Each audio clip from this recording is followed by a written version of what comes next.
नमस्कार दोस्तों, आपका स्वागत है मेरे यूट्यूब चैनल में ब्लॉगबस में।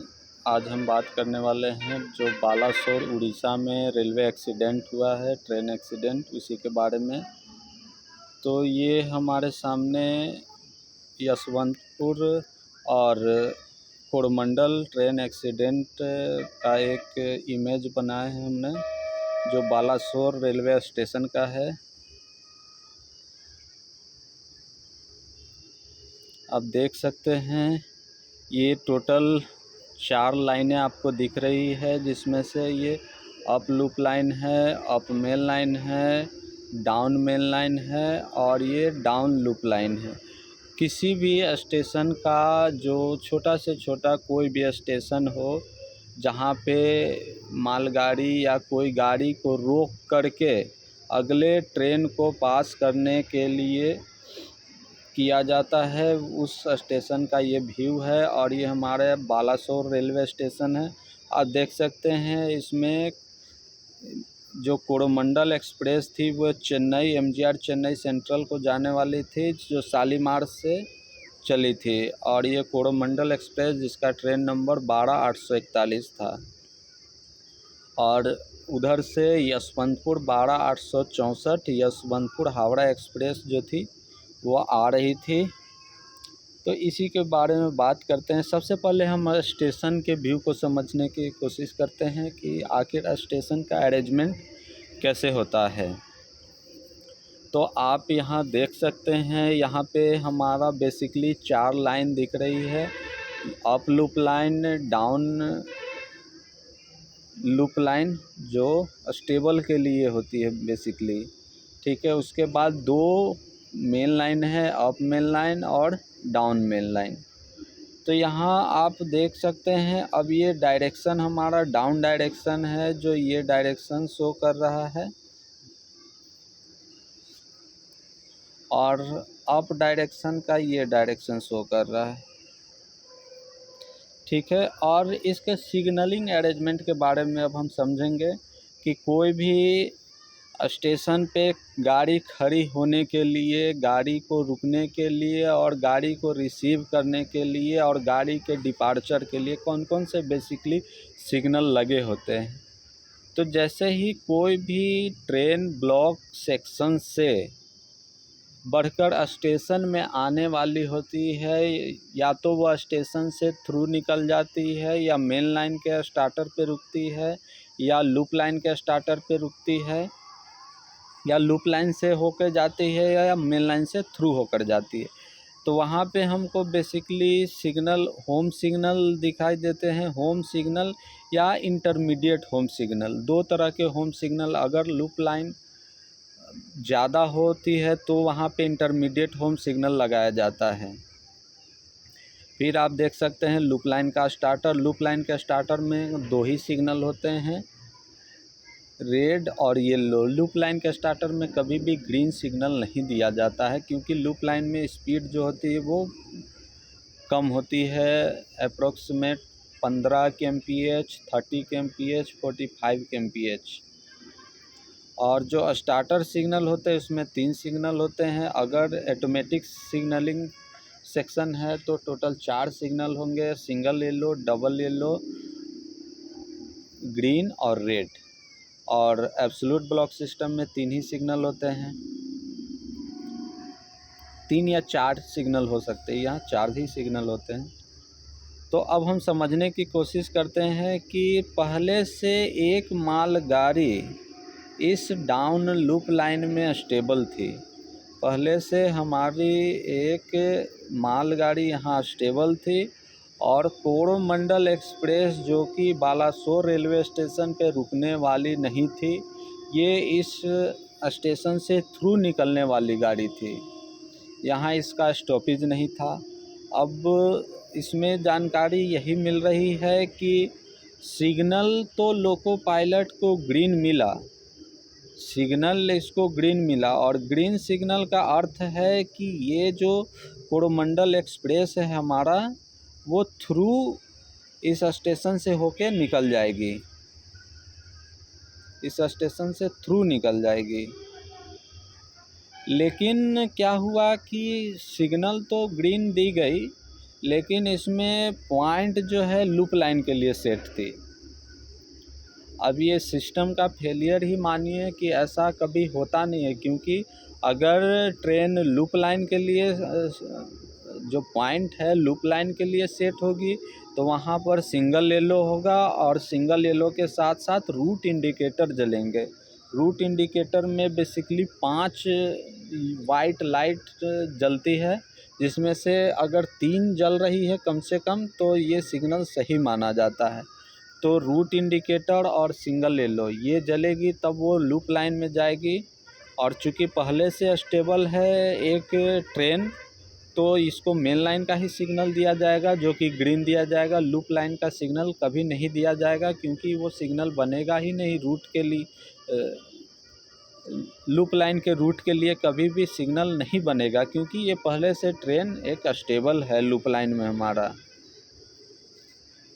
तो यहाँ पे ग्रीन सिग्नल मिलने के कारण ये जो ट्रेन थी कोरोमंडल एक्सप्रेस वो अपनी पूर्ण गति में थी, और पूर्ण गति में होने के कारण इसका जो इंजन था और ये जो मालगाड़ी के पीछे का जो लास्ट व्हीकल हो या गार्ड कोच हो, वो एक दूसरे से इसका जो मालगाड़ी का इंजन है ये इस पे आके चढ़ जाता है और ये एक्सीडेंट हो जाता है। अब इसके कारण जो भी पीछे जो इसका बॉगी थे, टोटल 20 या 21 बॉगी का अनुमान लगाया जा रहा है कि वो गिरी थी।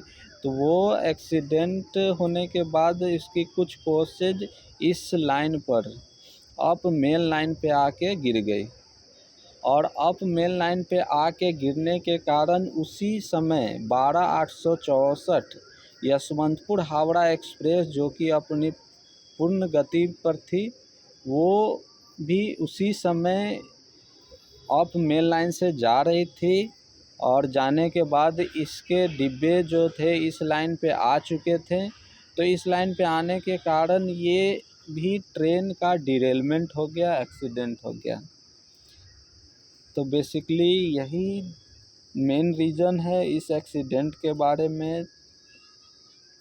आप समझ सकते हैं कि इसमें मेनली जो है सिग्नल और पॉइंट का ही फेलियर माना जाएगा, क्योंकि लोको पायलट या ट्रेन के ड्राइवर का कोई फेलियर नहीं माना जाएगा, क्योंकि ये यशवंतपुर हावड़ा एक्सप्रेस का मेन एक्सीडेंट होने का रीज़न हो गया जो कोरोमंडल एक्सप्रेस की जो बॉगी थी कोचेज वो अप मेन लाइन पे आके गिर गई। इसके कारण इस ट्रेन का एक्सीडेंट या डिरेलमेंट हुआ। और यहाँ पे जो कोरोमंडल एक्सप्रेस इस लूप लाइन में आके गिरी है, एक्सीडेंट हुआ, जिसमें इसका जो लोकोमोटिव था वो इंजन के मालगाड़ी के वैगन के ऊपर चढ़ गई है। ये पॉइंट और सिग्नल के फेलियर माना जाएगा, क्योंकि इस ट्रेन के लिए जो सिग्नल था वो ग्रीन दिया गया था, और ग्रीन का अर्थ होता है कि ट्रेन अपनी फुल स्पीड में जो भी सेक्शनल स्पीड होगी उस फुल स्पीड में अगले ब्लॉक सेक्शन में जाएगी या अगले स्टेशन की ओर जाएगी। तो यहाँ सिग्नल का ही फेलियर माना जाएगा। और सिग्नल ग्रीन होने के बावजूद यहाँ पॉइंट लूप लाइन के लिए मिला है, जो कि पॉसिबल नहीं होता है कभी भी। पॉइंट लूप लाइन के लिए देने के लिए जब लूप लाइन में ये लाइन खाली हो गया, लूप लाइन खाली नहीं थी, पहले से एक ट्रेन स्टेबल थी, तो लूप लाइन का पॉइंट सेट होना ये इसी डिपार्टमेंट की गलती मानी जाएगी, क्योंकि लूप लाइन का पॉइंट सेट होने के लिए लूप लाइन में कोई भी गाड़ी खड़ी नहीं होनी चाहिए। और जब भी लूप लाइन का पॉइंट सेट होगा तो सिंगल येलो और रूट इंडिकेटर के साथ ही सिग्नल दिया जाएगा। यानी कि सिंगल येलो देने का अर्थ है कि इसके पीछे वाला जो सिग्नल है डिस्टेंट या इंटरमीडिएट डिस्टेंस, ये डबल येलो हो जाएगा, ये ग्रीन होगा। तो आप 3 सिग्नल का माध्यम समझ सकते हैं, यहाँ येलो और ये डबल येलो और ये ग्रीन। तो ताकि लोको पायलट अपनी ट्रेन की गति को ग्रीन से डबल येलो में स्पीड को कम करेगा और फिर सिंगल येलो में स्पीड को कम करेगा, और जो रूट लूप लाइन का जो स्पीड होगा मैक्सिमम यहाँ का इस स्टेशन का स्पीड होगा 15 kmph, 13 kmph, 45 kmph। उस स्पीड से वो लूप लाइन में अपनी गाड़ी को ये लूप लाइन के स्टार्टर पे खड़ा करेगा, जो कि पहले से मालगाड़ी स्टेबल थी। और मालगाड़ी को स्टेबल इसलिए किया गया था ताकि कोरोमंडल एक्सप्रेस को इस डाउन मेन लाइन से थ्रू जाने का रास्ता प्रदान किया जाए। और ये डायरेक्शन आप समझ सकते हैं, ये एमजीआर सेंट्रल के लिए हो गई और इधर ये शालीमार के लिए हो गई। तो कोरोमंडल जो ट्रेन थी उसका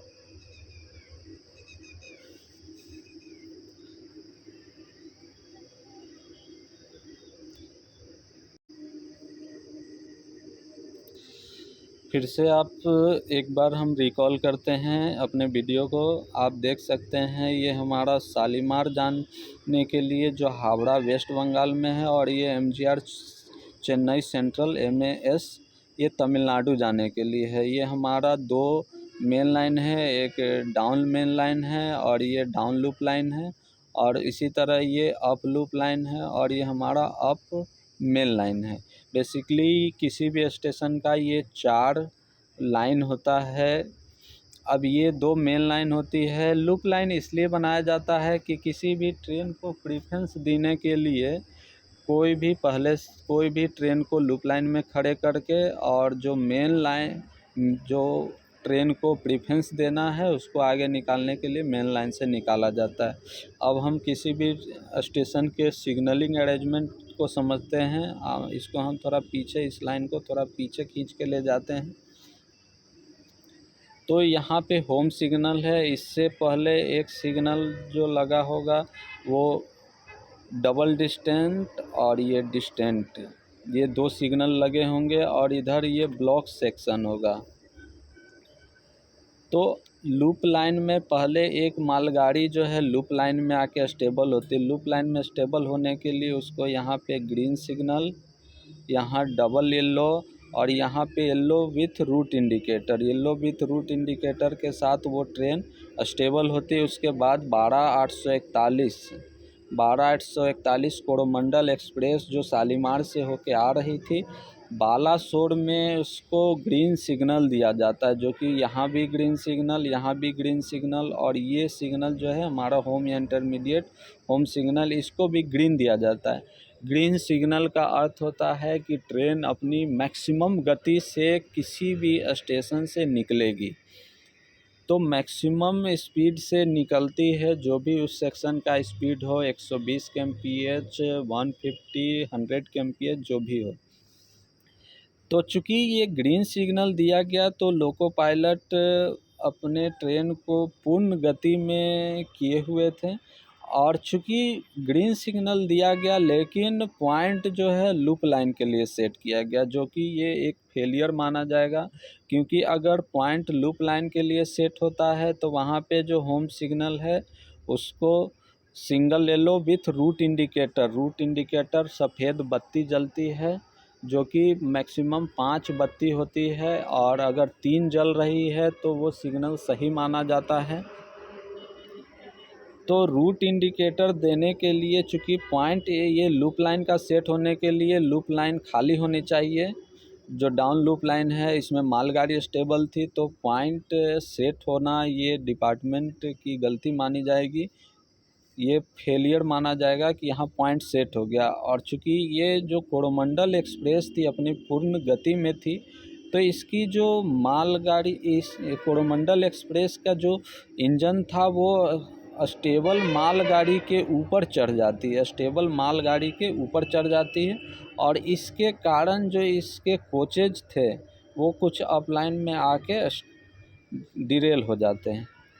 अपलाइन में डिरेल होने के कारण अब इधर से जो यशवंतपुर हावड़ा एक्सप्रेस आ रही थी, यशवंतपुर हावड़ा एक्सप्रेस 12,864, ये भी अपनी पूर्ण गति में स्टेशन बालासोर रेलवे स्टेशन से निकल रही थी, और ये ट्रेन के कोचेज डिरेल होने के कारण जो इस पर गिरी हुई थी, इसके कारण इस ट्रेन का एक्सीडेंट हो जाता है। तो बेसिकली इस एक्सीडेंट में मुख्यतः 3 ट्रेनों का एक्सीडेंट होता है, यशवंतपुर हावड़ा एक्सप्रेस का, कोरोमंडल एक्सप्रेस का और डाउन लाइन में खड़ी एक मालगाड़ी का, जिसमें सबसे ज़्यादा क्षति जो है कोरोमंडल एक्सप्रेस की होती है, क्योंकि वो मैक्सिमम स्पीड में खड़ी एक मालगाड़ी से टकराती है। और सेकंड जो क्षति है यशवंतपुर हावड़ा एक्सप्रेस की क्षति है, जिसमें अगर अंदाज लगाया जाए तो मालगाड़ी जो स्टेबल थी उसका लोको पायलट सेफ होगा, लेकिन यहाँ गार्ड की मृत्यु होने की संभावना हो सकती है, क्योंकि ये जो मालगाड़ी का गार्ड कैबिन और कोरोमंडल का जो मालगाड़ी का कोरोमंडल एक्सप्रेस का जो इंजन है वो उसके ऊपर चढ़ जाता है।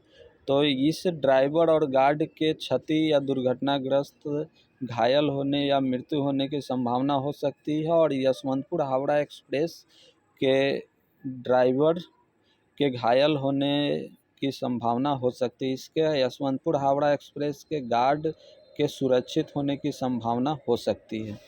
तो बेसिकली ये एक्सीडेंट में काफ़ी क्षति हुई है इंडियन रेलवे को, और ये काफ़ी समय बाद ऐसा एक्सीडेंट देखा गया है।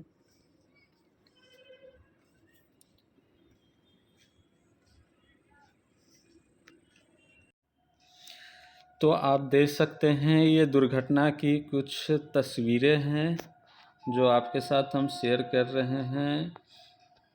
काफ़ी भयावह दुर्घटना हुई है और ये देश में काफ़ी समय बाद ऐसी दुर्घटना देखी गई है जिसमें काफ़ी क्षति हुई है। अभी ये संख्या बढ़ते जा रही है लोगों की, एक्सीडेंट में मृत्यु घायल लोगों की संख्या बढ़ती जा रही है। आप देख सकते हैं कुछ तस्वीरें जो है कितनी भयावह ये दुर्घटना हुई है। आप नेक्स्ट तस्वीर देखिए कोरोमंडल एक्सप्रेस एक्सीडेंट की।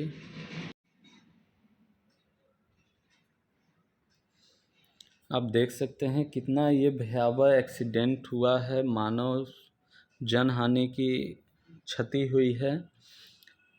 और इसमें क्षति हुए सभी परिवारों के भावपूर्ण श्रद्धांजलि देते हैं और आशा करते हैं कि ऐसी दुर्घटना कभी ना हो।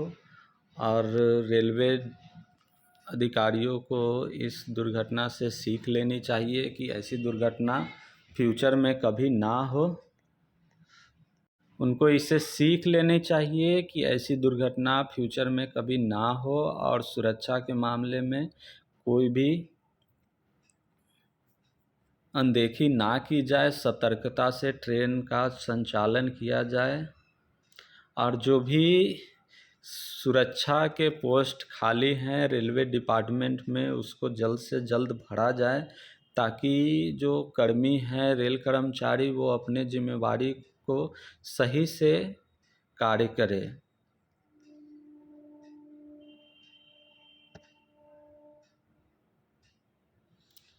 क्योंकि रेलवे में अभी बहुत से ऐसे पोस्ट हैं जो खाली हैं। आप जो इसमें रेल कर्मचारियों की मीटिंग हुई है तो उसमें सुनने में आ रही है कि 3 लाख पोस्ट खाली हैं, कहीं पेपर में सुनने में आ रही है कि 1,40,000 पोस्ट खाली हैं। तो आखिर इतने जो पोस्ट खाली हैं तो इन पोस्टों को भरने की जिम्मेवारी सरकार की है, ताकि जो भी एम्प्लॉयज़ हर डिपार्टमेंट के हों, सिग्नल के हों, ऑपरेटिंग डिपार्टमेंट के हों, ट्रैक डिपार्टमेंट के हो, इलेक्ट्रिकल डिपार्टमेंट के हो, किसी से कोई कमी ना रह जाए ट्रेन चलाने की व्यवस्था में और ये दुर्घटना को रोका जाए। क्योंकि इससे जो है मानव की जनहानि हुई है, लोगों को ट्रेन और रेलवे से भरोसा भी उठ जाता है। जो जितने भी यात्री अपने परिवारों को खोए हैं तो दोबारा से ऐसा ना हो, इसके लिए सरकार को कड़ी कदम उठानी चाहिए। और जो रेलवे की यूनियन है उनको भी इसके ऊपर संज्ञान लेना चाहिए कि ये जो खाली पोस्ट है वो भरे जाएं और सुरक्षा के लिए जो आउटसोर्सिंग या ठेकेदारी प्रथा है से काम कराया जाता है, जिसमें सेफ्टी को ना के बराबर देखा जाता है और उसमें क्वालिटी मेंटेन नहीं होता है, तो इस चीज़ को दूर किया जाए और परमानेंट स्टाफ को लिया जाए ताकि वो सुरक्षा से कार्य को करें। तो बेसिकली इस वीडियो में आज हम इतना ही बात करेंगे और जितने भी यात्री इसमें थे उन सब के लिए भावपूर्ण श्रद्धांजलि। और हमारे इस वीडियो को आप शेयर कीजिए और अगर आप इस वीडियो से कुछ सीखते हैं तो हमारे चैनल को सब्सक्राइब करें। धन्यवाद।